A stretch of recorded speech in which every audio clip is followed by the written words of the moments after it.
vamos falar das deidades aí para quem quiser, até separei umas fotos aqui.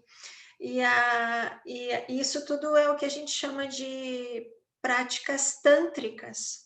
Então, assim, o relaxamento, que a gente vai dar uma olhada hoje, o início ali, que é bem fácil, ele é uma prática tântrica, né? Aí tu vai dizer assim, ah, mas a gente está num curso de Hatha Yoga, não é de Tantra Yoga.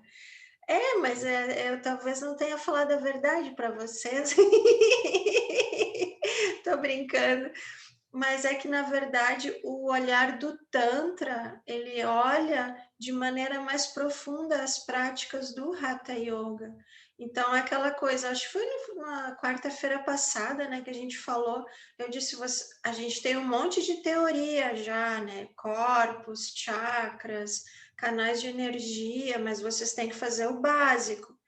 Mas aí hoje eu vou dizer assim, vocês têm que fazer o básico, mas vocês não podem perder o elevado, tem que ter a teoria, tem que sempre pensar que tem um corpo sutil, que tem um corpo energético, que isso é verdadeiro e que está sempre junto, tu tem que trazer, mesmo que for assim, eu vou fazer um Kapalabhati, né? Eu vou pegar um papelzinho aqui e vou assoar o meu nariz como no yoga. Mas eu lembro que eu tenho, além disso aqui, além do meu nariz, das minhas mucosas, das minhas secreções, eu tenho canais de energia, o que a gente poderia chamar de corpo Vajra. Vajra. Eu agora estou estudando tibetano, né? Antes da gente começar oficialmente a aula. E o tibetano, ele é uma língua para eu poder ler, né? Alguns textos e práticas que a gente faz no budismo tibetano. E o tibetano, ele é uma língua que nasce do sânscrito. Ele, na verdade, teve um mestre que, enfim, tem toda uma historinha lá que conta, ele saiu do Tibete e foi para a Índia e ficou 7 anos estudando sânscrito, porque o sânscrito também se divide em algumas formas diferentes. Aquelas letrinhas, né? Eu estou sem o meu caderno agora aqui, mas eu até estava começando um estudo, que eu nem sei de que era, e eu comecei a escrever com o tibetano, mas é muito, deriva do sânscrito. Então, assim, o sânscrito, se não me engano, são até as asas da garuda, eu acho que são 64 letras, eu não tenho certeza. Eu sei que tem, acho que cada asa de garuda é 32 letras para cada lado, ou 28, eu não me lembro mais. E, por exemplo, então vamos dizer que seja 50 letras o alfabeto sânscrito, o tibetano vai ser 36. Mas eu estou falando tudo isso porque, então, para estudar tibetano, a gente teve que estudar sânscrito um pouco, né? E aí o sânscrito é que vem o yoga, porque a tradição do yoga está toda no sânscrito, que é a língua mais antiga, que é onde, como está escrito os Vedas e tal. É uma língua riquíssima, riquíssima. Assim como o português é uma língua muito linda, né? Os estrangeiros falam que o português é uma língua linda, a sonoridade, e é uma língua riquíssima também, né? O sânscrito é. E aí o professor deu algumas traduções de yoga, diferente de união, que é o que a gente sabe, né? E eu achei muito lindo.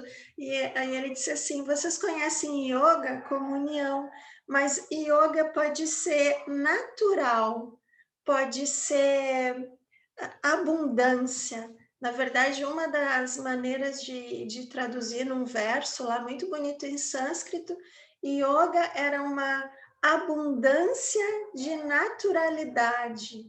E essa naturalidade numa visão bem profunda, assim, sabe? De tu largar todos aqueles que a gente já falou um monte, né? De desejos e simplesmente estar. Então, o yoga seria essa abundância de naturalidade, sem nenhuma expectativa, sem desejos, sem memórias, simplesmente tá assim, né? Tá feliz, tá vivendo, e eu achei muito lindo.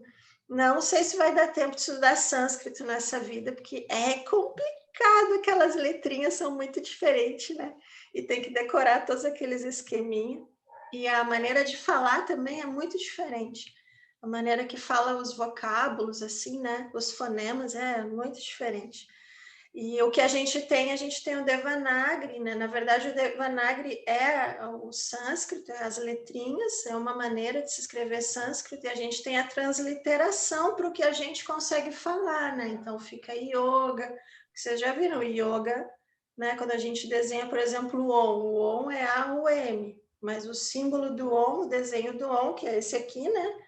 Não tem nada a ver com o nosso alfabeto, né? Então, como a gente escreve A-U-M ou só O e M, é a transliteração dos símbolos do sânscrito, né? Então, é bem bonito, assim, é bem rico de se estudar, né? Línguas, né? Tudo bem, amor? Tá todo mundo bem? Todo mundo faceiro? Então tá, ó. Aí, eu queria hoje começar, já que a gente vai falar de Yoga Nidra, primeiro vamos fazer o nosso mantra agora, e aí eu vou dar para vocês um relaxamento que eu tinha combinado de dar lá no sítio um dia, que eu não sei qual data que era, não sei se era no primeiro encontro que a gente não teve, e para a gente pegar um pouco do espírito do Yoga Nidra, né? Vou dizer assim, para quem não viu até o fim do vídeo, né? Tem um monte de gente que vê só o início. E Yoga Nidra é uma técnica para quem não consegue meditar. E ela pode ser uma técnica extremamente profunda, extremamente curativa e transformadora. O Yoga Nidra, ele vem nessas bases tântricas, que é o relaxamento aquele de final de aula, né? Nessas bases tântricas, a gente não vai começar estudando exatamente Tantra. Se vocês deram uma olhada na apostila ali, vai falar de ondas mentais, né? Ondas do cérebro, uma coisa bem assim, ocidental, que é legal a gente saber, né? Mas o relaxamento, se tu realmente encara ele como uma prática de yoga, dessa abundância de naturalidade, ele pode ser extremamente transformador. E é dessas técnicas que nascem as reprogramações linguísticas, a hipnose, todas essas técnicas que trabalham com o teu inconsciente, muitas das terapias, os grandes mestres, Jung, Freud, todo mundo bebeu naquilo, né? De como a gente consegue acessar uma maneira simples da gente conseguir acessar o nosso inconsciente, o nosso subconsciente, né? Nosso subconsciente, o que está rodando aqui atrás. E às vezes a meditação é muito desafiadora para muita gente. E sem contar que o primeiro passo da meditação é relaxar. Então, dá para relaxar. Só relaxar, já estamos super bem.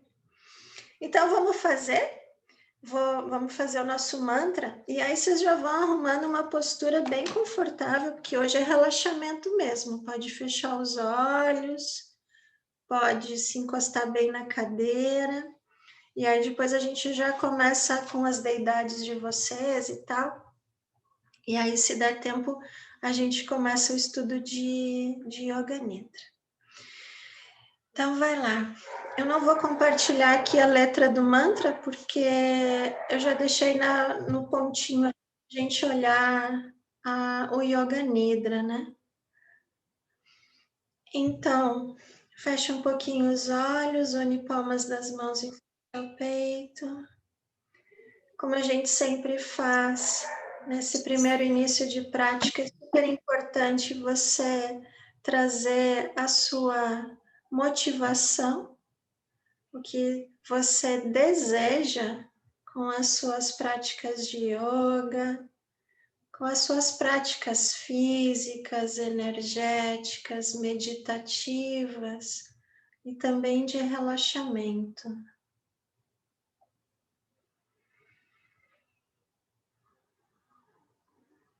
Talvez agora você possa trazer um ponto específico em seus hábitos ou na sua personalidade, na sua maneira de conviver com outras pessoas, que talvez você deseje modificar. de maneira natural.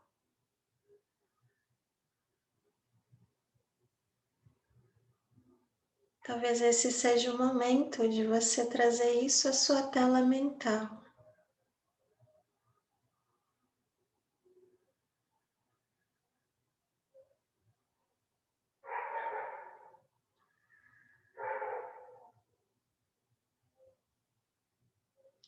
Eu vou fazer o Mahamitri Mantra 3 vezes.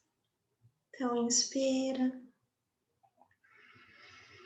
Om Trayambakaya Jamahe Sugandhim Pushtivardhanam Urvarukamiva Bandhana Mitrio Mukshiyamamitat Om Trayambakaya Jamahe Sugandhim Pushtivardhanam Urvarukamiva Bandhana Mitrio Mukshiyamamitat Om Trayambakaya Jamahe Sugandhim Pushtivardhana Urvarukamiva Bandhana Mitrio Mukshiyamamitat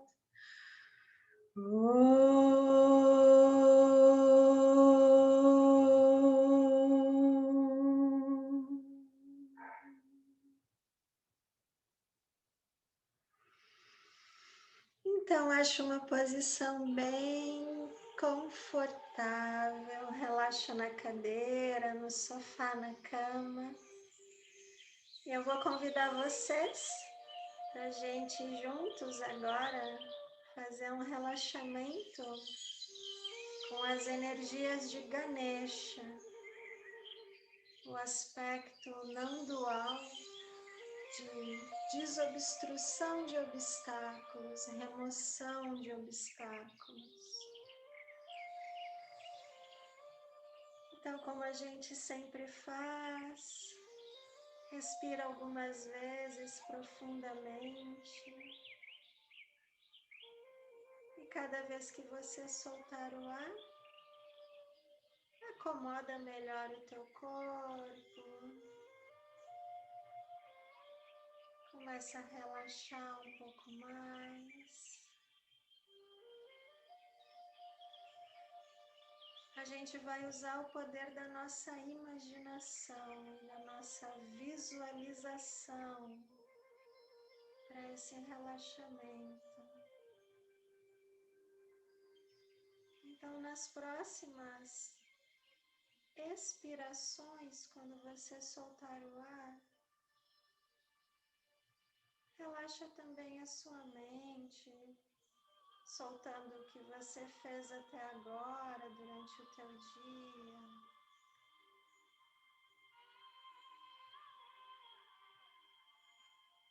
Soltando as experiências que você teve hoje.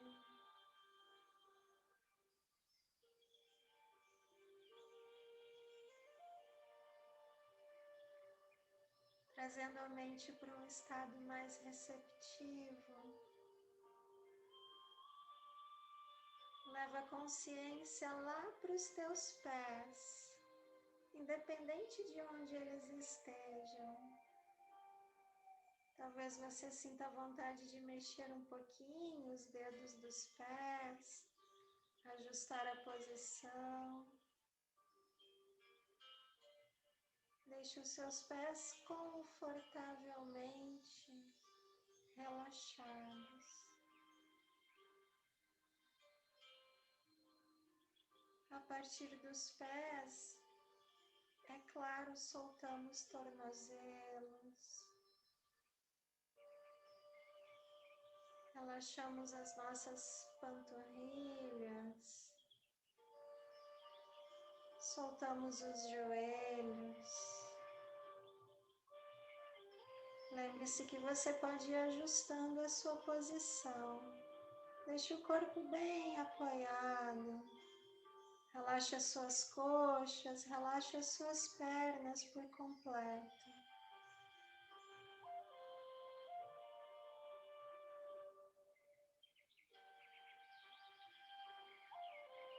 próxima expiração, perceba como você está sentado, sentada ou mesmo deitado, relaxando um pouco mais o seu quadril,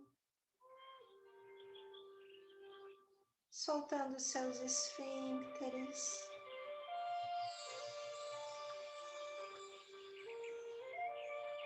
Faça uma respiração profunda e fique bem apoiado, sentindo uma natural estabilidade, conforto dentro do possível de como está o seu corpo hoje.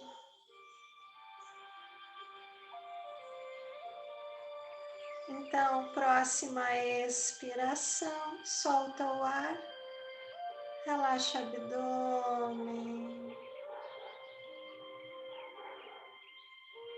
Respira de novo, soltando o ar, pode encher bem os pulmões, solta o seu peito. Sente os seus ombros relaxarem. Solta agora teus braços, antebraços. Leva a tua consciência até as tuas mãos. Se existirem pontos, talvez perto do pescoço, dos ombros, do peito, que você sinta que ainda pode relaxar um pouco mais dentro do possível do dia de hoje, encha bem os pulmões de ar e relaxe.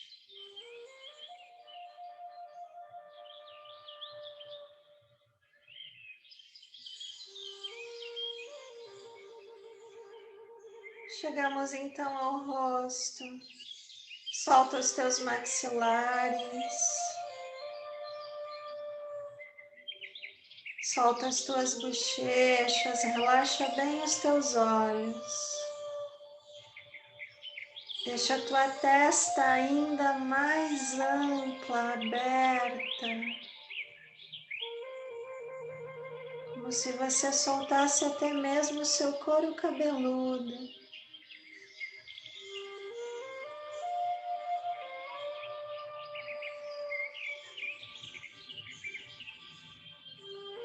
Agora eu vou te fazer um convite para juntos passearmos dentro da nossa imaginação. Mantenha o seu corpo relaxado, que vai ser uma viagem, um caminho bem agradável. Comece a visualizar que você nesse momento caminha dentro de uma linda floresta. A sua floresta, a floresta da sua vida.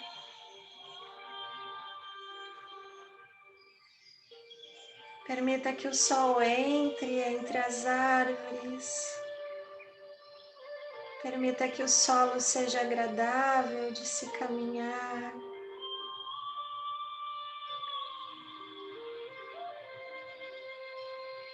Observe as plantas ao seu redor, as flores, os pássaros.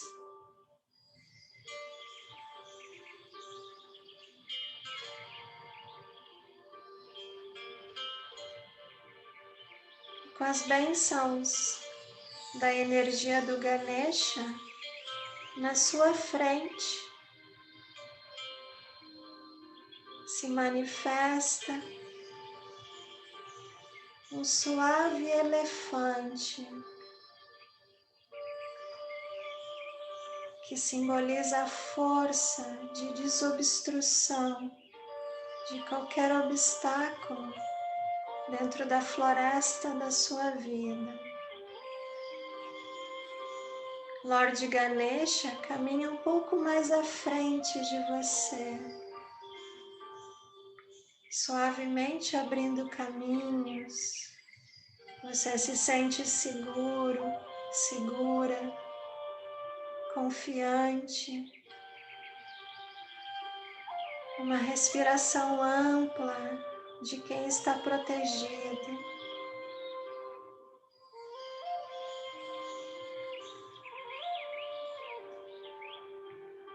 Ganesha, em um dos seus braços, carrega uma machadinha que vai suavemente deixando o seu caminho mais amplo, liberando árvores, troncos, cipós, vegetações, deixando o caminho da sua vida mais amplo.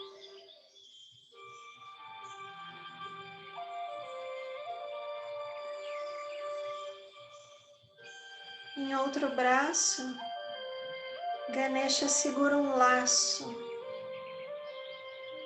E é com esse laço que ele libera os seus laços kármicos. Permita que as bênçãos de um caminho sem karmas negativos, sem apegos, sem desejos desmedidos, atrapalhem o seu caminho nessa vida. Ganesha abre o caminho à sua frente e ao mesmo tempo vai lhe liberando de qualquer obstáculo interno que você não perceba.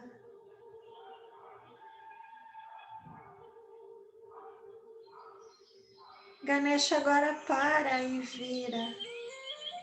Em um de seus braços ele carrega um prato com doces que representam as alegrias da sua vida. Ele deixa para você, ele oferece. Você sente uma felicidade natural de saber que existem muitas e muitas bênçãos, felicidades hedônicas que te fazem gostar ainda mais da vida.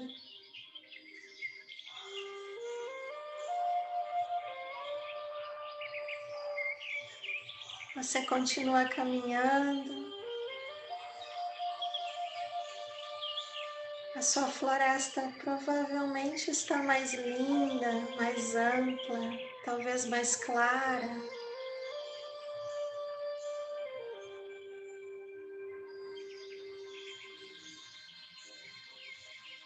Ganesha então para à sua frente, vira para você e com seu quarto braço te abençoa com a sua mão em gesto de abençoar, soltando as suas bênçãos de segurança,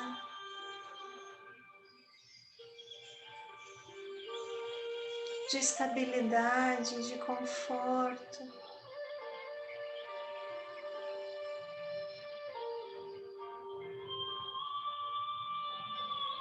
De uma maneira totalmente mágica, Ganesha se desfaz e é absorvido pelo chakra do seu coração.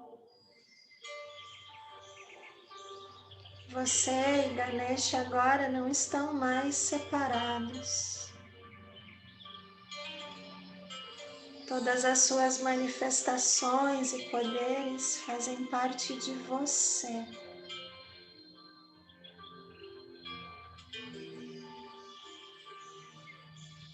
Repouse alguns instantes nessa sensação de poder.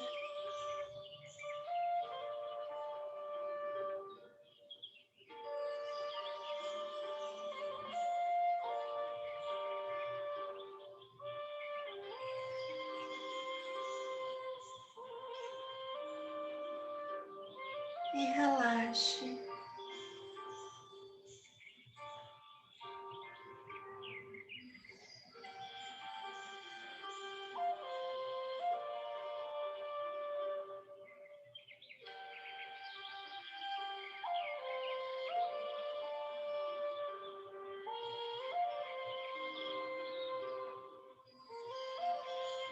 mantendo essa sensação no seu corpo físico, energético, mental. O máximo de tempo possível, comece a respirar profundo, trazendo a sua consciência mais uma vez para dentro do seu corpo.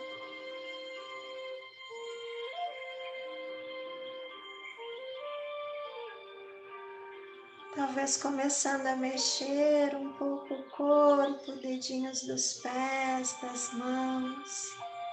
Talvez você sinta a necessidade de se espreguiçar grande, esticar o corpo, como se estivesse acordando de manhã.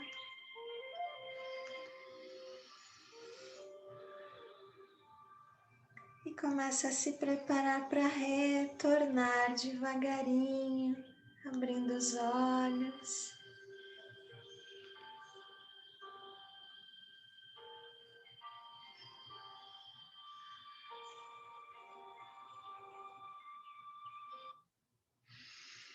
Tudo bem, amores? Hoje eu não vou ficar braba se alguém dormiu e não voltar a abrir a câmera. Tudo bem, amores? Até eu fiquei com os olhos fechados. É mais fácil, né? Aqui, pelo menos na frente da tela do computador, é mais fácil de se concentrar. Então, isso é, dentro das minhas possibilidades, um relaxamento. É um Yoga Nidra, que a gente vai trabalhar, que é uma coisa muito simples, né? Que a gente vai trabalhar com a imaginação da pessoa, ou não. Ou a gente, como a gente sempre fez lá no sítio, né? Simplesmente relaxar no barulho dos passarinhos, no som que tivesse, no vento, nas folhas, deixar a pessoa relaxar. Ou a gente vai usar uma quantidade gigante que tem de técnicas de relaxamento. Aí vocês vão dizer assim, mas onde é que eu acho isso?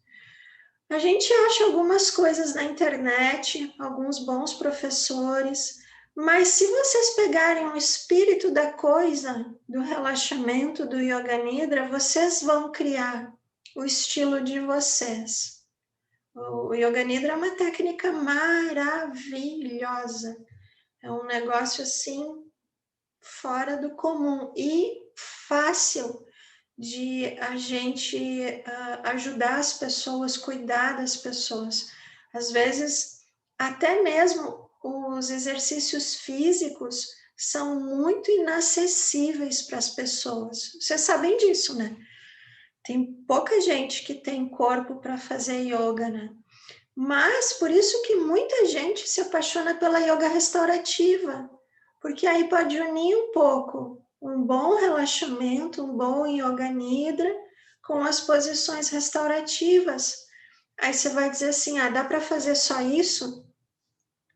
A minha opinião, a gente tem mais ou menos aqui a mesma faixa etária, né? Então, mais ou menos na mesma, tirando a Dani, que não está aqui, a Aline é um pouco mais nova. Eu diria assim, a gente ainda consegue trabalhar bastante a nossa vitalidade, desobstruir os nossos canais energéticos fazendo exercício físico, mais vigoroso ou menos vigoroso, dependendo de como a gente está e época de vida também isso muda, né? Tipo, chegou, teve coronavírus, aí está se recuperando, não vai fazer 108 saudações ao sol ou correr 10 quilômetros, né? Não vai dar. Mas a gente pode pensar assim, a gente com 90 anos, que yoga que a gente vai estar fazendo? A gente vai estar alongando um pouco, caminhando, né? Respirando bastante, né? E fazendo bastante restaurativa, trabalhando as nossas marcas mentais, né? Porque para o yoga a gente vai continuar vivendo mesmo, então provavelmente vai largar esse corpo e aí pega outro. Então a gente vai estar trabalhando bastante o nosso mental, mas a gente já fez todo um super caminho, né? de limpeza, de desobstrução de energia, de entender como a gente tem marcas mentais e como a gente já vai ter um autoconhecimento, né? Imagina a gente daqui a 30 anos, um autoconhecimento profundo, né? De onde a gente dá uma escorregada, como diz a Cris, né? Onde é que a gente sempre escorrega, né? E aí a gente vai ter essas práticas mais sutis. Mas hoje em dia tem pessoas da nossa idade, com menos idade até, pessoas de 20, 30 anos, que não têm condição física de fazer o que a gente faz, né? E aí a gente vai usar essas técnicas mais sutis. Ou quando a pessoa está doente, está se recuperando. Muito bom. Aí depois a gente vai falar mais, né? Mas agora eu queria ver as deidades de vocês. Quem é que quer falar?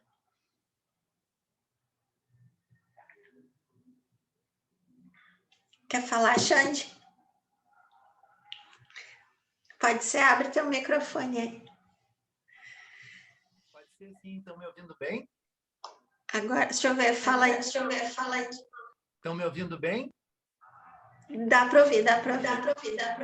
Dá? Ih, tá dando... Peraí.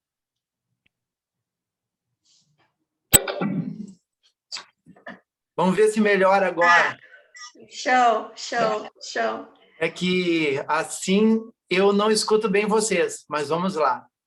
Em relação a isso que tu estava falando também, gostaria de fazer uma colocação que depende do momento de cada um que teve o acesso ao yoga para o seu crescimento pessoal e depende também das pessoas, do dharma de cada pessoa, né?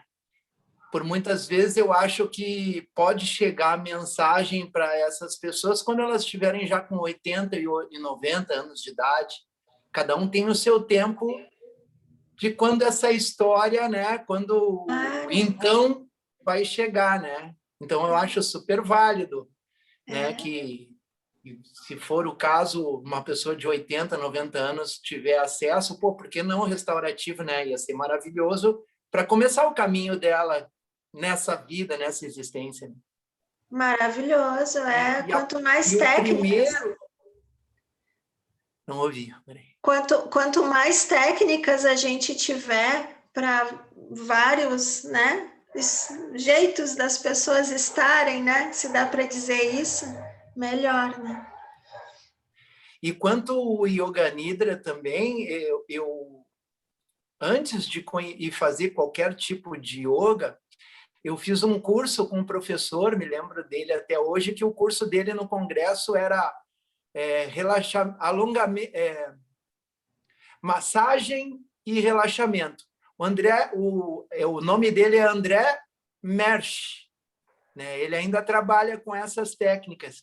E antes de eu conhecer o yoga, ele trabalhava essa técnica na aula dele antes de fazerem as massagens. Depois a gente dividia em duplas para fazer a massagem um no outro. Ele usava essa técnica, que é o Yoga Nidra, ou Nidra, como se fala, que é o que mais ou menos eu faço nas minhas aulas, quando eu comentei para vocês, que é o yoga, o alongamento e meditação, que é mais ou menos o que eu faço, que é uma técnica de relaxamento, assim, que eu acho fantástica, que a pessoa consegue se conectar com ela mesma, né? Bom, a deidade que caiu para mim foi a Sarasvati. Não sei se fala assim, Sarasvati. As pessoas falam de... Eu não sei se eu falo certo, eu vou botar uma foto aqui para as gurias verem. Eu falo Sarasvati, mas tu vai escutar até falando Sarasvati, eles falam de tudo que é jeito. É essa aqui, ó, gurias.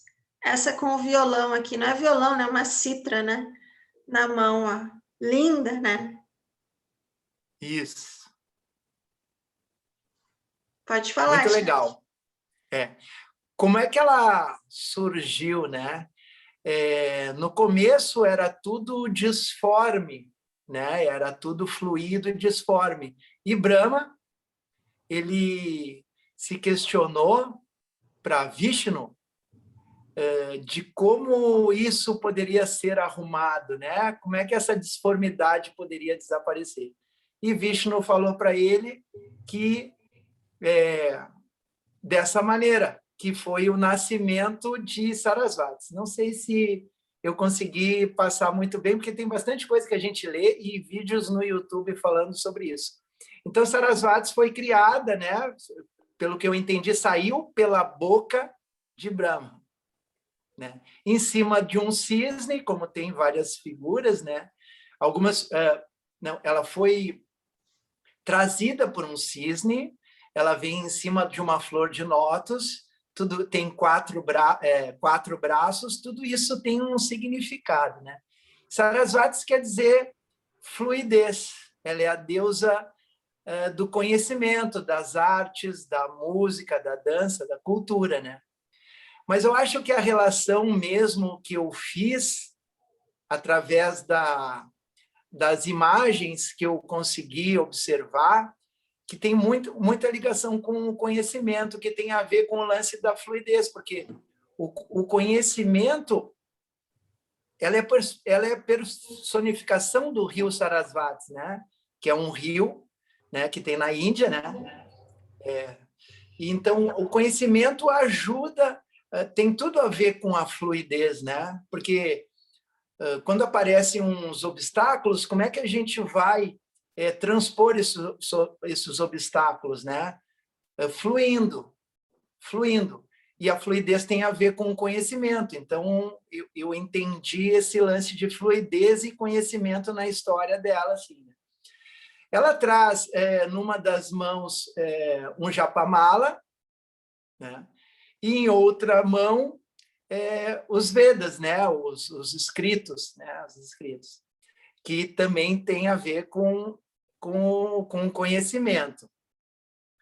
E esse cisne, da onde traz ela, que tem a ver, que a palavra que eu achei bacana, que tem a ver com discernimento, né? E o discernimento é aquilo que está completamente relacionado, diretamente relacionado a conhecimento mesmo, né?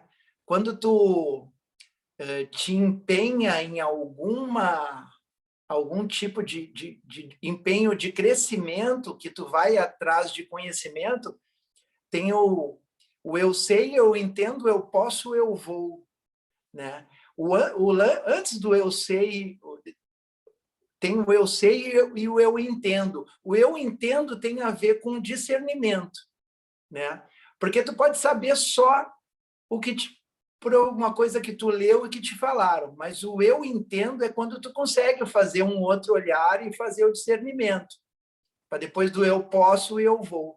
Então, o cisne representa, pelo que eu entendi, o conhecimento através do discernimento, de fazer um outro olhar e resolver mesmo o questionamento que está lá, né? Isso aí são viagens minhas, né? Uma coisa que eu fiquei viajando na história porque fala assim, capacidade de discernimento, mas eu ligo muito discernimento a conhecimento, viagens minhas. Em outras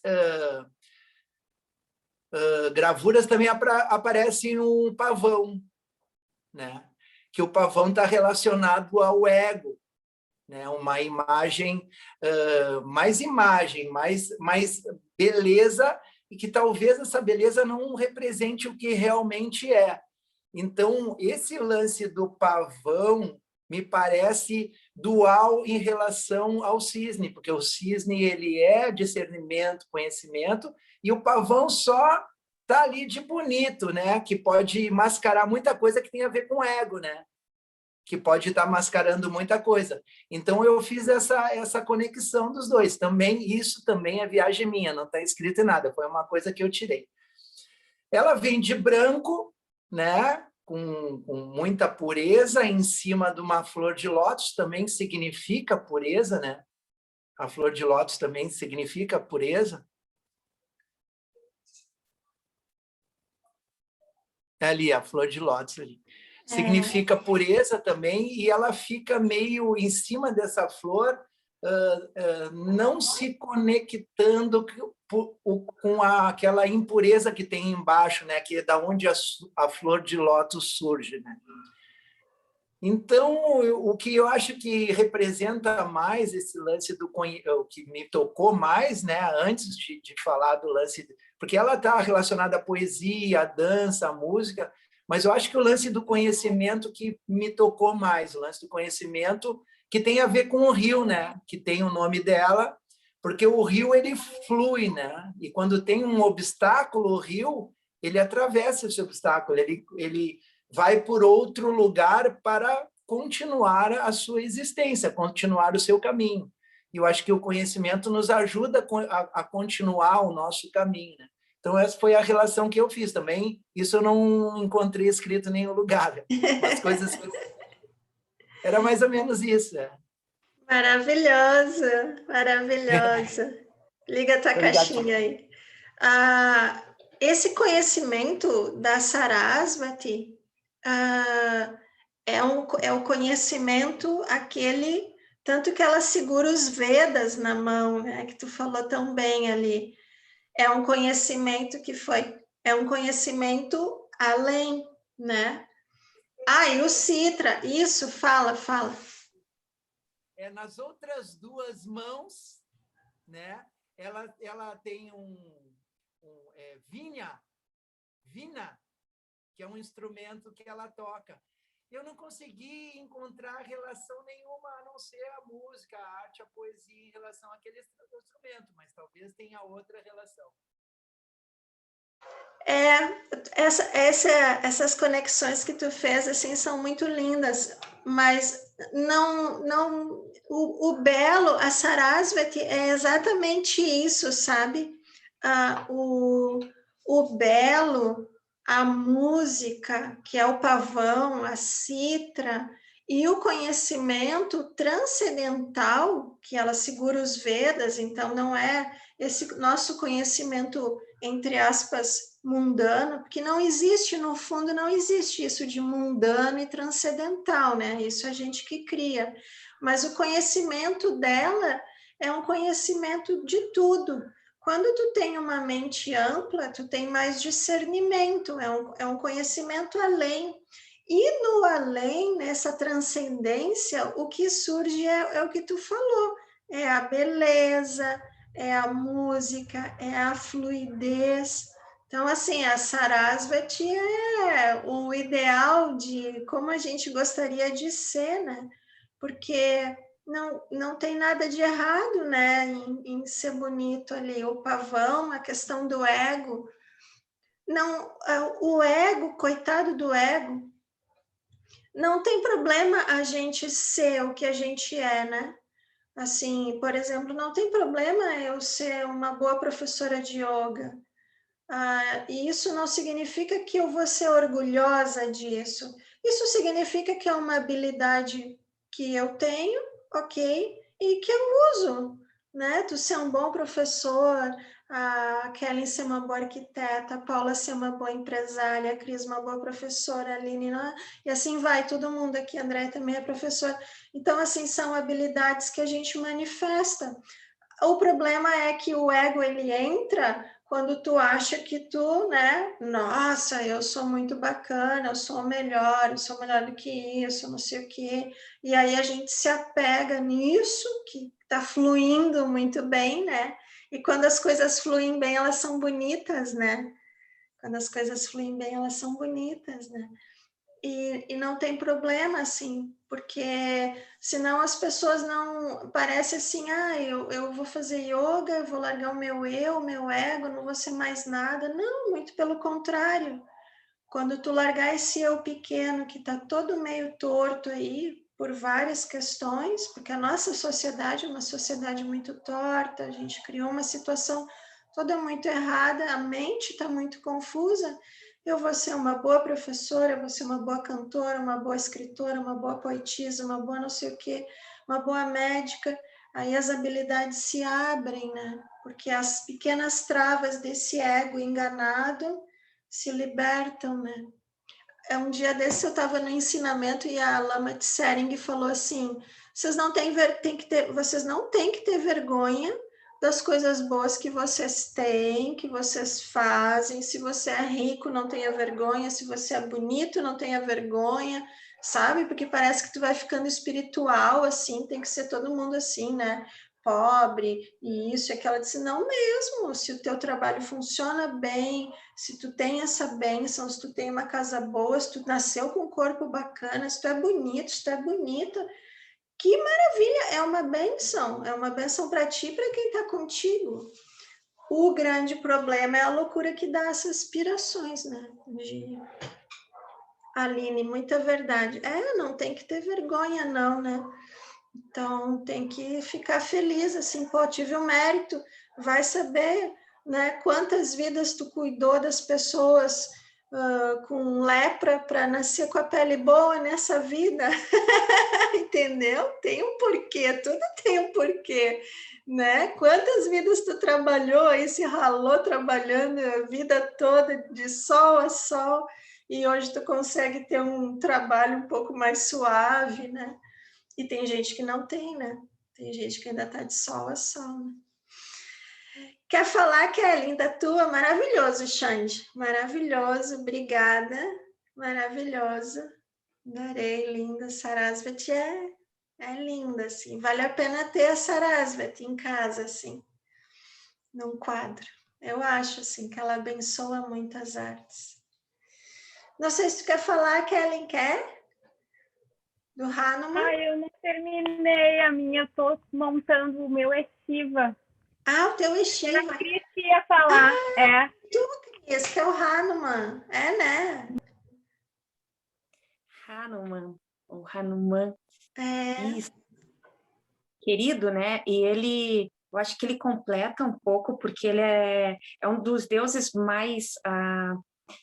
que tem mais templos na própria Índia, né? Porque ele seria, para a gente, uma versão de um santo das causas impossíveis. Porque como ele teve a vida devota ao seu mestre, então ele é muito procurado, principalmente quando as pessoas estão com dificuldades ou precisam ultrapassar algum grande desafio, então buscam ele, né?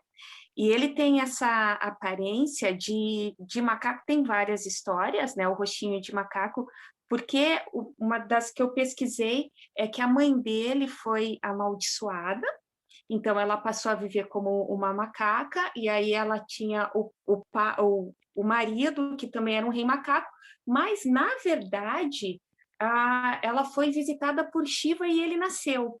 Eu tô correta, Carla?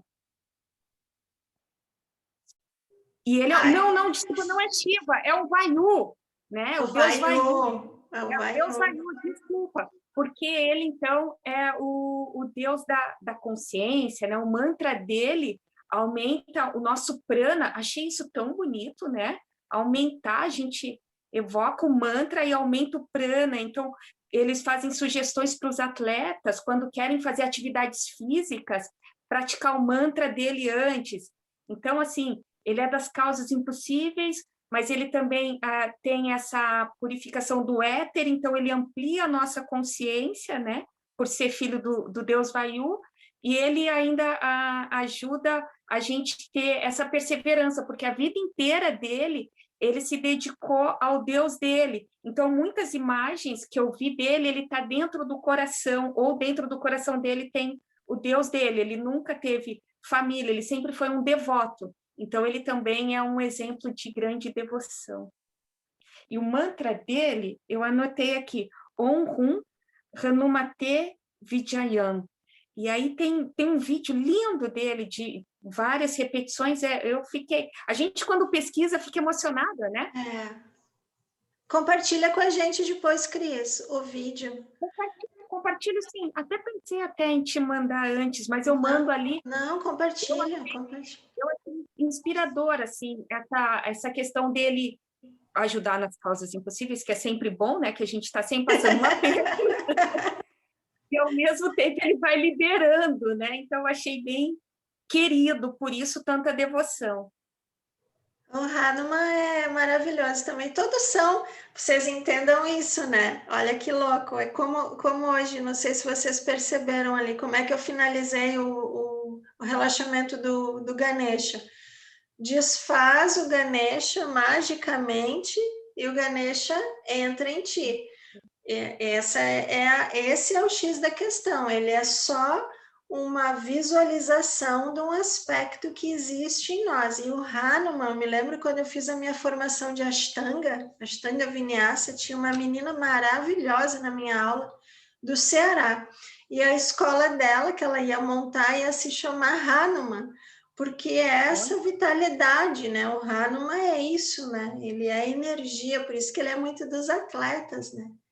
E eu não sabia dessa questão dele ser um devoto maravilhoso, isso eu não lembrava mais. Mas é sempre isso, assim, são aspectos que se manifestam externamente, mas são nossos, né? Isso é muito lindo. E aí a gente usa os mantras. Eu nunca vou conseguir expressar isso em palavras, eu acho, porque não tem palavras que consigam expressar isso. Mas quando tu diz o mantra e tu tá simplesmente só dizendo mantra, isso significa que tu não tá dizendo mantra e pensando no que eu vou jantar, ou não sei o que, esqueci de não sei o que, de pagar um imposto, fazer um imposto de renda. Quando a gente está fazendo aquilo, aquilo está se manifestando. É por isso que as práticas de mantra, eu estou com Krishna Kelly, sim, por isso que as práticas de mantra funcionam e a gente não entende muito bem. Por isso que os mestres vêm e dizem assim, quando tu faz um mantra, é aquilo que tu tá sendo naquela hora. Aonde tu bota, lembra que tem uma célebre frase que eu não me lembro se é de Patanjali ou se é do Iyengar. O Iyengar é cheio de frases também, né? Que aonde vai a tua mente, vai a tua energia. Então, na verdade, aonde tu estiver é o que tu é. Por isso que a gente não é uma coisa... Os mantras de... Pô, aqui no Brasil... Pode ser, né? Causas impossíveis.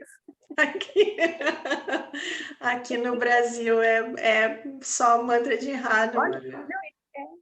E também ele inspira a comunicação e a disseminação do conhecimento espiritual. Talvez esse mantra ajudaria também, a gente tem ouvido pessoas no poder falando tanta besteira, né? Poderia ajudar a ter uma comunicação mais positiva, né?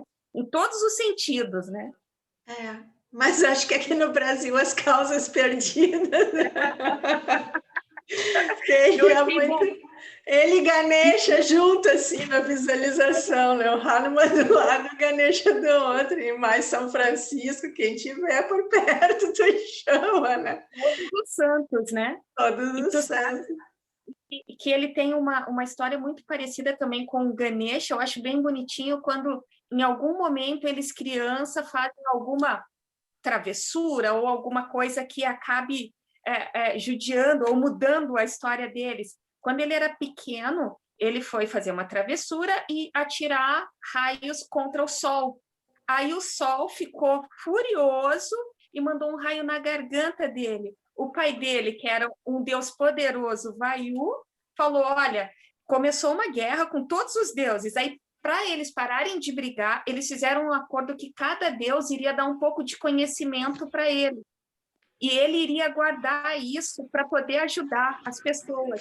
Então, ele foi alguém que tinha conhecimento, mas ele não ficava expondo com grandeza, ele só ajudava as pessoas com conhecimento. Que coisa linda, né?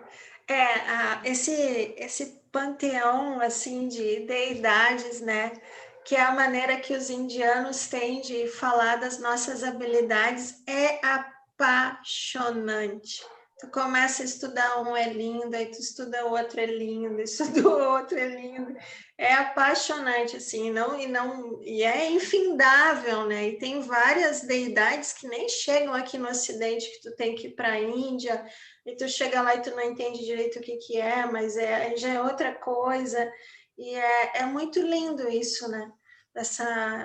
Essa maneira simples, né, de explicar as potencialidades que a gente tem, porque na verdade a gente está falando disso, né? As potencialidades que a gente tem, né?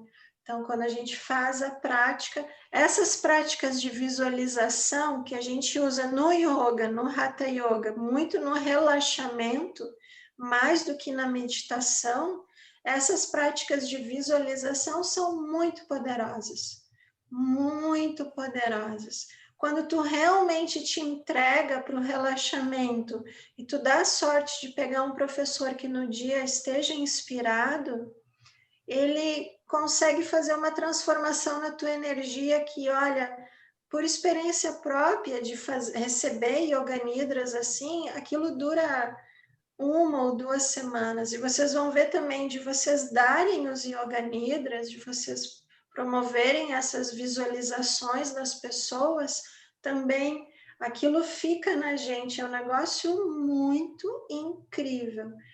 Eu, particularmente, gosto muito do silêncio, né? Vocês sabem disso.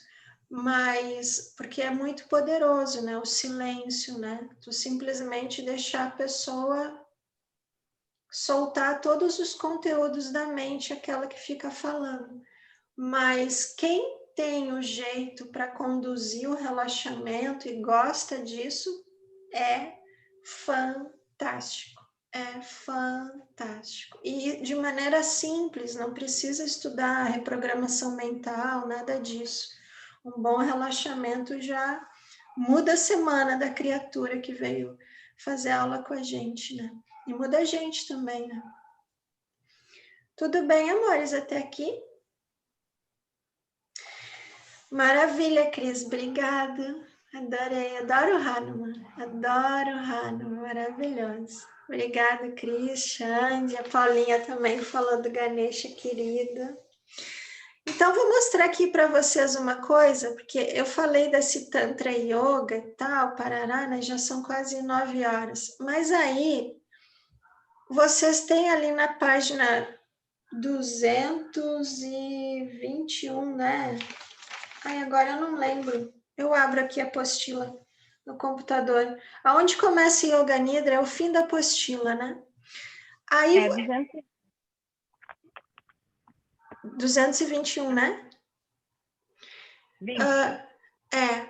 Aí vai começar ali, tem um parágrafozinho bem... Até vou abrir aqui, vou abrir esse outro aqui. Vamos abrir a apostila junto aqui. Vai ter um parágrafozinho ali falando do Yoga Nidra. Nidra pode ser traduzido como sono, né? Então, seria o sono consciente. Então, a primeira coisa importante de vocês saberem, se vocês estiverem numa boa aula de yoga, se vocês forem fazer um retiro, se vocês colocarem uma energia para isso, não durmam no Yoga Nidra, só se vocês estiverem muito cansados, porque ele é uma técnica mesmo. Ele não é uma técnica que vem dos Vedas, exatamente dessa forma como a gente construiu aqui no Ocidente. Depois a gente vai ler aqui que teve um professor moderno, que é Satyananda, maravilhoso, que organizou isso, mas o Yoga Nidra vem de uma técnica tântrica muito antiga. Aí vai falar aqui um pouquinho, né? E aí eu trouxe até... isso já está há muito tempo na nossa apostila, já nas outras, já tinha esse texto. Eu vou mostrar o livro aqui de onde eu peguei. Essa explicação bem básica do funcionamento das nossas ondas mentais, que é muito fácil, tá? Não precisa saber disso para fazer Yoga Nidra. Vem desse livro aqui, ó, um livro que eu tenho há muitos anos. Eu na época não achei para comprar. Ele é em espanhol, Claves de Yoga. Ele é de Raja Yoga, então eles não se consideram Hatha Yoga. Eles se consideram mais um yoga mental. Aí até separei aqui, ó, que a gente estava falando de purificação, ó, para quem não faz Nauli, ó, do Dhyana Bandha. No nosso próximo encontro vamos fazer lá, perto do meio-dia, aquela sucção da barriga para dentro. Eles fazem bastante asanas também. E aqui está a base do nossa apostila. Vem desse pessoal aqui, porque eles trabalham muito isso. E agora eu vou compartilhar ali. É muito fácil. Vocês lembram, acho que foi no primeiro ou no segundo encontro, terceiro no máximo, mas acho que foi no segundo, não lembro, que eu mostrei esse negócio aqui para vocês, que eu até usei numa palestra numa empresa. E esse cara que dá para seguir no Instagram, que é Mathieu Ricard. Mathieu Ricard é um cara sensacional. Aqui tem um resuminho da história dele. E o Mathieu Ricard, uma época da vida, resolve estudar budismo e se manda lá para os orientes, né? Mas depois dá para ler mais, dá até para seguir ele no Face e no Instagram. Ele é muito legal.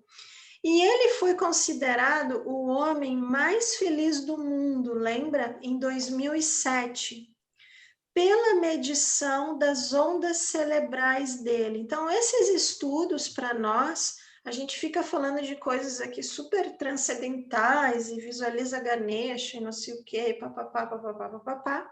Mas, quando a ciência vem e comprova também, é muito bom para o nosso trabalho, né? Muito bom para que as pessoas entendam o que a gente está fazendo.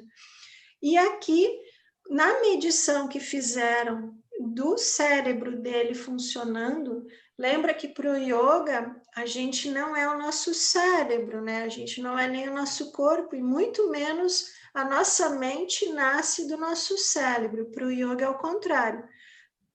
O cérebro nasce da nossa mente. Primeira coisa que se cria, a primeira coisa que a gente tem é o fluxo mental, e esse fluxo mental é que faz criar o nosso corpo físico, dentro deles o nosso cérebro. Mas está intimamente ligado, né? A nossa mente e o nosso cérebro, isso todo mundo sabe. E quando eles mediram as ondas, que aqui eu até marquei, as ondas gama dele, aqui, ó, durante o exame, o monge fazia sessões de meditação. Nesse caso, como ele é um monge budista, ele fazia sessões de meditação. Mas a gente vai trabalhar as ondas também, a gente vai entender em que ritmo de ondas a gente entra no relaxamento. Nesse caso, não na meditação, tá? Mas ele fazia meditação, que é o que ele faz de melhor, né?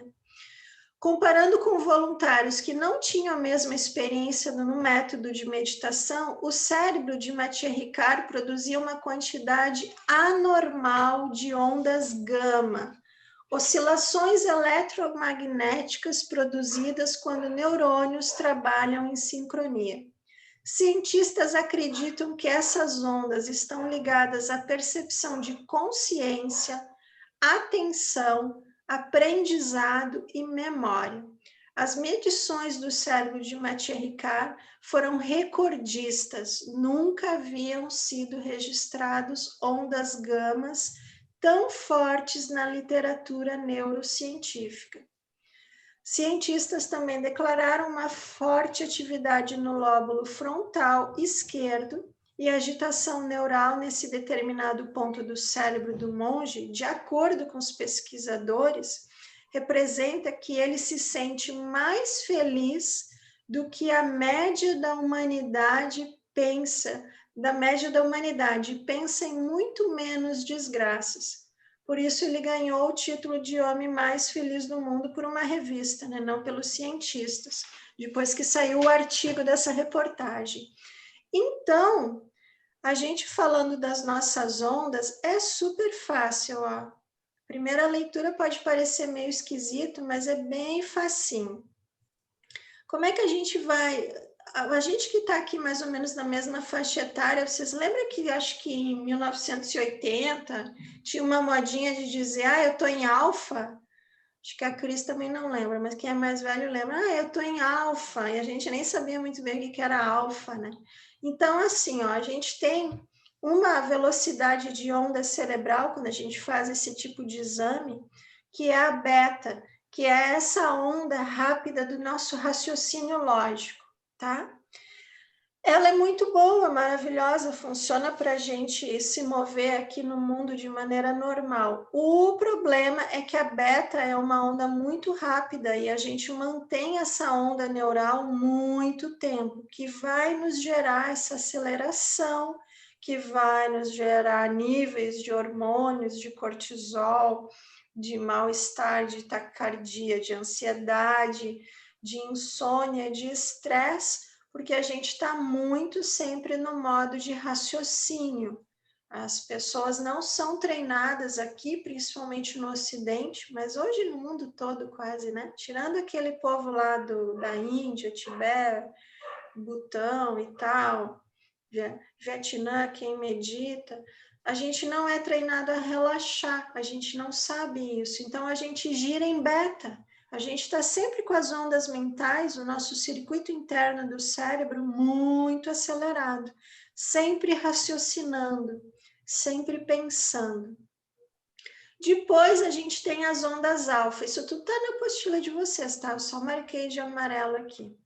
A onda alfa, que era o que a gente dizia ali por 1980, 90, eu acho que era 80. Estou em alfa, estou em alfa. A onda alfa é a onda do relaxamento profundo. Quando tu relaxa, a gente começa a entrar nessa onda alfa. Então, se a gente estiver com um aparelhinho medindo as nossas ondas cerebrais, a gente vai mudar a velocidade da nossa onda cerebral e elas começam a entrar mais em alfa, que fica em 7 a 14 Hz. Tem, né, um patamar aqui de velocidade de onda.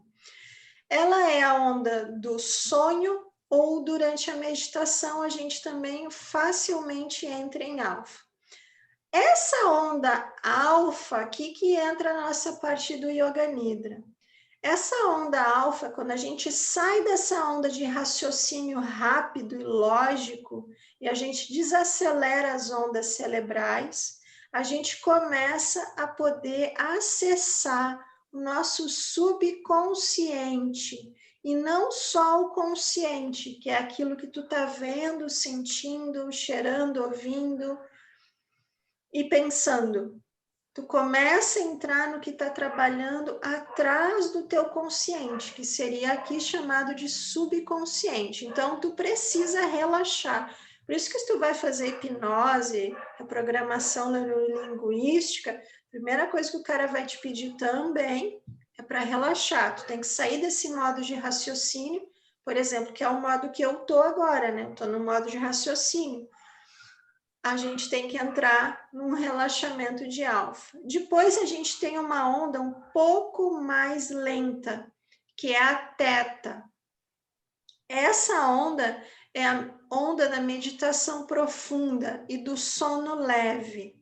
Também vocês já devem ter ouvido falar que quando a gente está dormindo e tem um movimento nos olhos, né? MRO, a gente está em teta, é uma velocidade um pouco mais baixa. Teta, quando a gente está em teta, a gente realmente já está no subconsciente.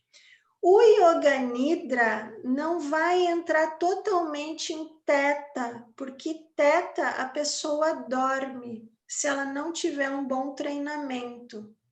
A gente vai ficar entre alfa e teta. Então, por isso que aqui pela ciência, se a gente botar uns chip na cabeça dos nossos alunos, a gente vai relaxar a pessoa, porque ela sai daquele modo de raciocínio lógico, ela fica mais aberta, por isso também é muito perigoso com quem a gente faz hipnose, com quem a gente faz reprogramação, com quem a gente faz terapia, porque no momento que a gente fica mais aberto, a gente fica mais receptivo, e aí você consegue acessar traumas, memórias, vivências que estão no teu subconsciente. Por exemplo, a pessoa tem fobia de altura, super comum, né?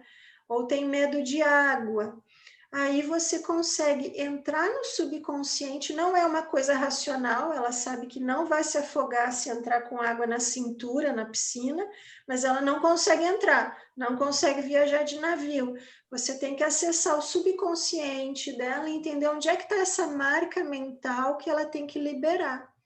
Então, quando a gente faz um relaxamento Yoga Nidra, o Yoga Nidra, de uma maneira muito simples, porque a gente não tem estudos profundos disso, mas de uma maneira empírica, a gente trabalha para que a pessoa relaxe e a gente consiga soltar um pouco. Então, quem não quer se sentir mais seguro, mais firme, como Ganesha. Quem não quer ter essa sensação de beleza da Sarasvati, ou mais energia, entende? Tu entra e manda mensagens para o subconsciente dela.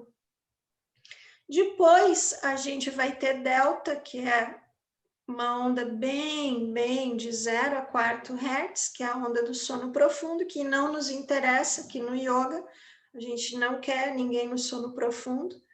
E aí a gente vai ter a onda, ó, lá do Mathieu Ricard, que é a onda gama. Essa é uma onda que é recente assim, tá? 1990, vamos dizer. A onda gama, diferente, porque a gente vinha dizendo assim, eu estou raciocinando muito, eu estou pensando muito, as minhas ondas mentais estão muito rápidas. Aí eu vou relaxar, as minhas ondas mentais vão ficar mais lentas. Mas a intuição verdadeira, o insight, ele vem de gama, que é uma onda extremamente rápida, sai totalmente do padrão. É muito mais rápida que a nossa onda de raciocínio lógico. Sabe quando tu responde uma coisa, quando a gente está aprendendo até uma outra língua ou qualquer outra coisa, e aquilo vem sem um raciocínio, aquilo vem de gama. É uma onda rápida que ela te traz a resposta sem ter um raciocínio lógico. E Mathieu Ricard, que é o cara lá, o monge, que tem que seguir ele no Instagram, é bem legal.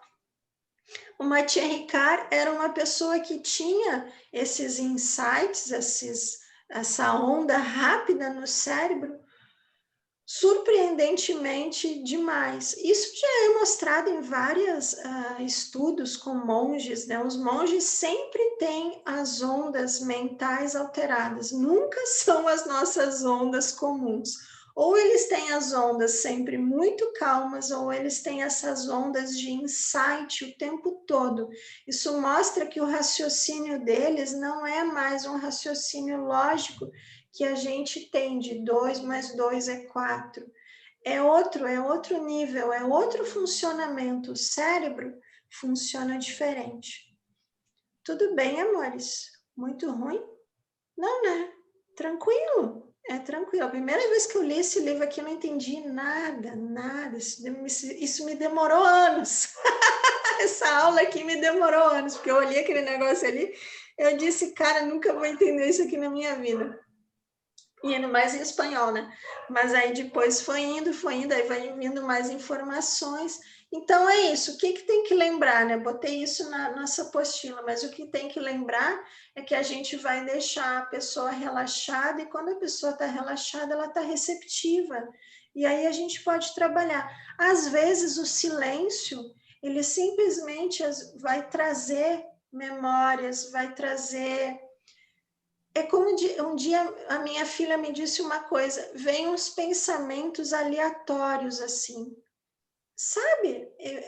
A Kelly fez assim, já sentiu isso, né, Kelly?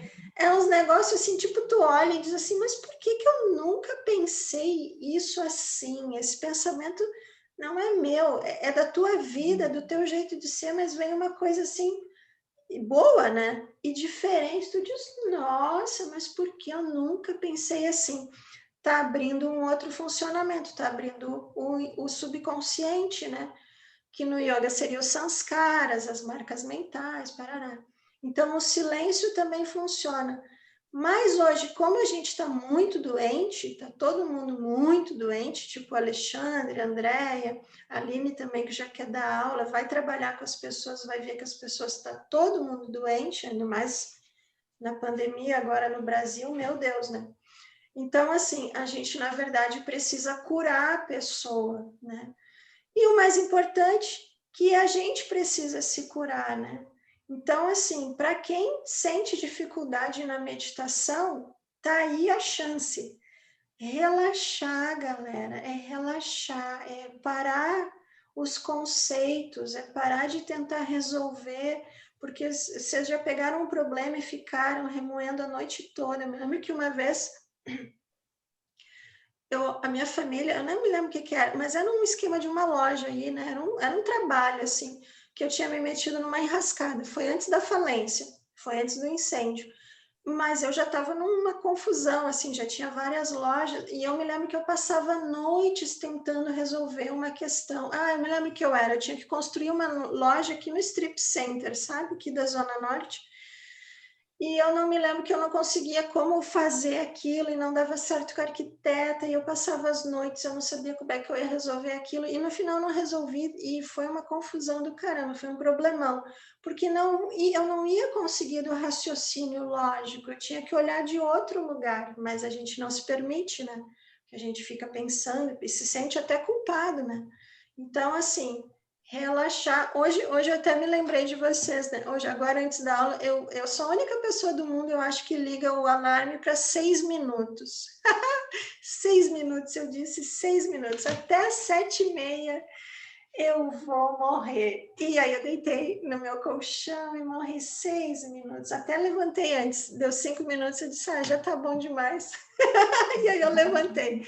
6 minutos, aí tu morre um pouquinho assim. Ai, que coisa bem boa.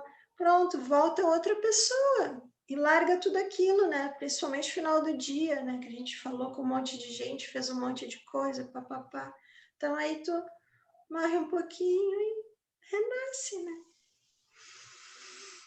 Relaxar, muito bom.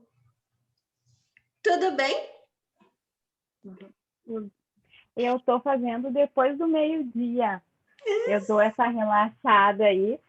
E aí parece que aquelas soluções que a gente não consegue resolver, que está tudo travado, depois que tu para, vem toda aquela energia e tu consegue solucionar tudo assim em 5 minutos.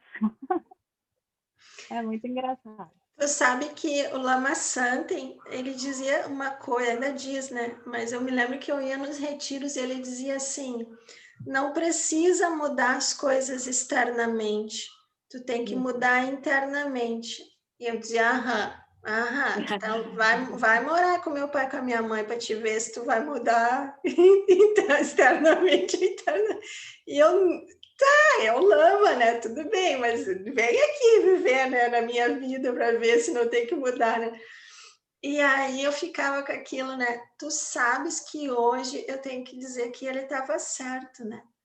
E eu fico pensando quanto tempo eu perdi me estressando, nem sei exatamente com o quê, que realmente não era os coitados dos meus pais, que são os velhos chatos, como todo velho é chato, provavelmente a gente vai ser também, né? Mas não era eles o problema, né? Era eu, né? E aí eu digo, cara, quantos anos perdidos, mas a gente não acredita, tem que experienciar, né? Mas uma coisa eu sempre tive, que eu acho que é uma bênção, assim, eu sempre tive fé nessas pessoas, mas eu nunca fui boba, eu sempre olhei a vida deles, né? E a gente vê que eles são pessoas felizes, são pessoas bem resolvidas, podem já ter casado 5, 6 vezes, ter 30 filhos, mas tudo funciona bem, sabe? Tu vê na pessoa que a pessoa é feliz, né? Eu digo, cara, eu vou fazer o que eles falam, porque funciona, né, Cris? E aí, a Cris está aí todo dia. E aí, hoje eu tenho que reconhecer que é um mundo interno, né? Que realmente não é um mundo externo, né? É como a gente tá jogando, né, as nossas... É que a gente não consegue nem ver as nossas travas, né, internas. A gente não consegue nem acessar isso, porque a gente não tem tempo. Na real, a gente não tem tempo. A gente corre tanto, né, que a gente não consegue ver onde é que está trancando. Ficou um negócio trancado lá em 1998, que não sei o que aconteceu, e tu carrega aquele negócio no teu subconsciente aqui, e aí aquilo vem e tu vem torta até hoje, né? E um dia aquilo destranca e tu diz, uau, meu Deus, né? Quanto tempo? Mas tudo bem, né? Seguimos, né? O tempo é uma ilusão também. Alguém quer falar mais alguma coisa? Tudo bem? Eu quero te lembrar, teve um momento aqui que o Alan Wallace estava em um retiro, que fizeram uma pergunta para ele sobre os monastérios, porque ele viveu muitos anos do lado do Dalai Lama, né, e com muitos monges. Aí perguntaram para ele como nos monastérios eles tratavam, principalmente nos mais idosos, as doenças psíquicas, né? E ele parou. E falou, demorou um tempo, ficou olhando. Ele falou, não tem. Não tem. Aí tu fica pensando assim, pra gente, não tem uma família que não tenha alguém com algum distúrbio emocional, e como é que dentro de uma outra cultura não tem? Aquilo até hoje, vira e mexe, eu volto, assim, eu lembro, não, tem que praticar mesmo, a gente tem que ter essa fezinha que tu fala, né? E aí tem outra situação. Oi, pode dizer. Não, e não tem autoestima baixa também lá. Não tem, eu já ouvi de vários mestres. O Dalai Lama, a primeira vez que escutou, não entendia o que era, mas isso é muito raro. Olha o que o Dalai Lama disse, é muito raro. Autoestima baixa, o que é isso? Como assim? Não existe. Não existe lá autoestima baixa. Diz que eles têm vergonha, às vezes, quando eles fazem alguma coisa assim meio esquisita. Mas desculpa, cara, eu não ouvi aonde que não tem autoestima baixa, onde é que é isso? nesses países todos que praticam yoga, budismo, então pega ali Índia, Butão, Paquistão. Não faz parte da cultura deles, né? Teve uma situação, quando o Sakya Trinzi esteve aqui no Brasil, que é uma sua santidade, eu fui buscar ele e a comitiva dele no aeroporto de Recife. Só que estava eu e um motorista, e daí tinha um outro carro, e aí eu toda feliz, né, com os monges que acompanham, porque eles trazem umas maletas, parece 007 com as sadanas sagradas, que não podem ficar longe deles nunca. E aí eu estava com um motorista que era da minha amiga, tipo um motorista emprestado, eu paulista, chego para ajudar alguém que está vindo, então, eu acho que ele está vindo dos Estados Unidos, mas enfim, é um tibetano, já velhinho, com um monte de monge velhinho, e aí quando eu chamo ele, né, quando eu chamo os monges, eles entram no carro, colocam as sadanas, e aí um fala, tu não pode vir, porque a mulher não pode ficar junto com esses monges. Aí eu falei, pronto, o que eu vou fazer? Pelo menos o motorista sabia o endereço do hotel. Como era um senhor muito matuto do Recife, aqueles que não gostam de falar, ele só falava, tudo que eu falava para ele, então, daí eles entraram no carro, falaram, tu não entra, e foram. Eu falei, meu Deus, eu perdi os monges, eu perdi o motorista, o que eu vou fazer? Eu entrei no carro de trás, que era o Edgar, que era de Goiás, que estava ali, por um acaso, com um carro alugado. Eu falei, vamos para o hotel. E eu não sei se os tibetanos que não falam direito inglês vai conseguir falar com o motorista, que era seu Zé, que mal fala português, porque ele não queria nem falar comigo. Eu falei, meu Deus do céu, várias situações eu já tive que eu falei, eu vou direto para o inferno. Várias situações eu falei.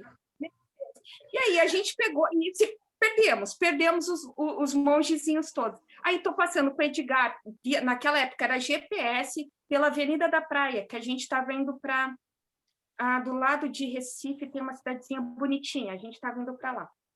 E aí, no meio do caminho, estava seu Zé parado, o mongezinho em cima de um montezinho pequenininho de 1,5 metro, tirando foto da praia em Boa Viagem. Ai, que maravilha! Olha, eu tenho várias histórias, gente. Então, assim, e eles são muito bem resolvidos, mas de vez em quando tem essas coisas, de mulher para lá, homem para cá. Mas eles são muito bem resolvidos em qualquer momento. Se eles falam a língua ou se eles não falam, eles se comunicam. E eu liberei minha culpa. É muito bom, né? É muito bom. É que o voto, ontem ou hoje eu ainda estava escutando, o voto monástico, quando faz o voto monástico, ele é muito sério, né? Muito sério para eles, assim. Eles chegam a perguntar se o monge é hermafrodita. Tu tem que ser homem, e realmente, se tu fez o voto monástico, é um caos se tu tiver um pensamento com uma outra mulher ou com outro ser. Então, assim, eles levam muito... Pode devolver, é um voto que pode devolver, né?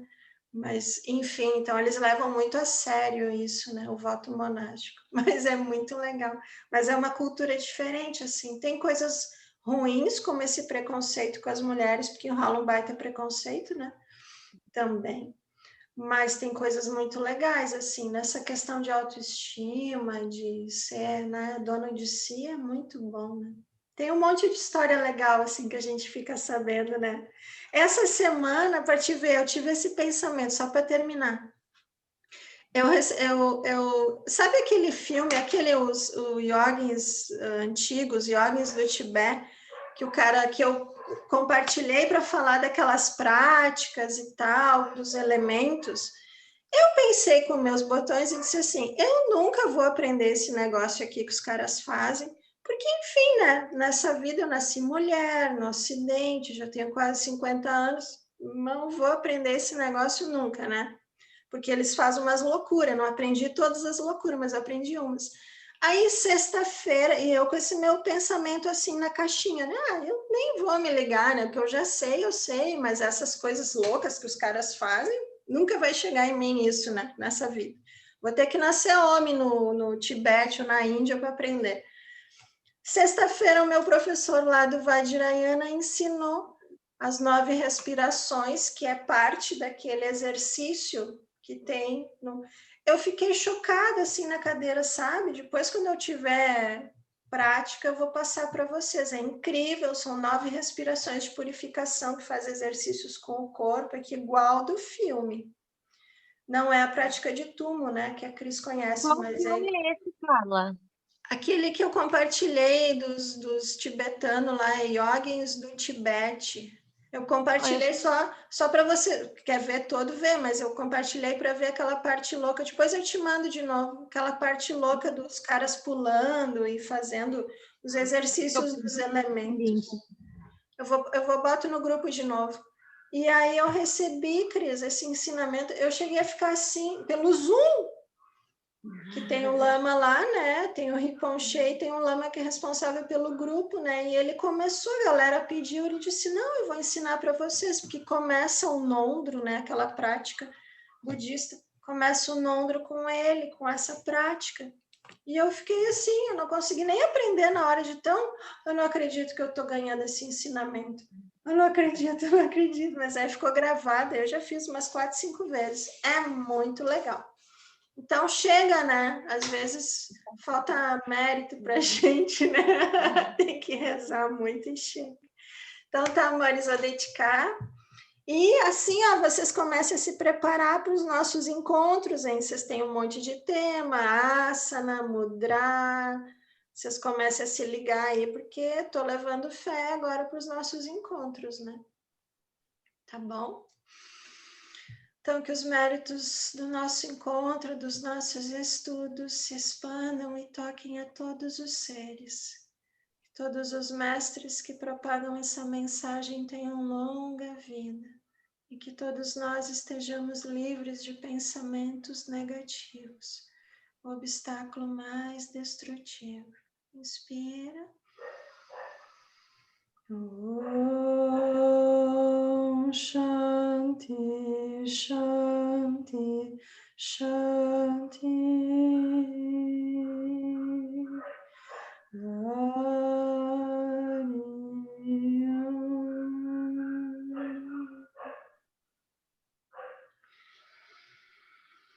Obrigado, amores. Durmam bem, relaxem bastante.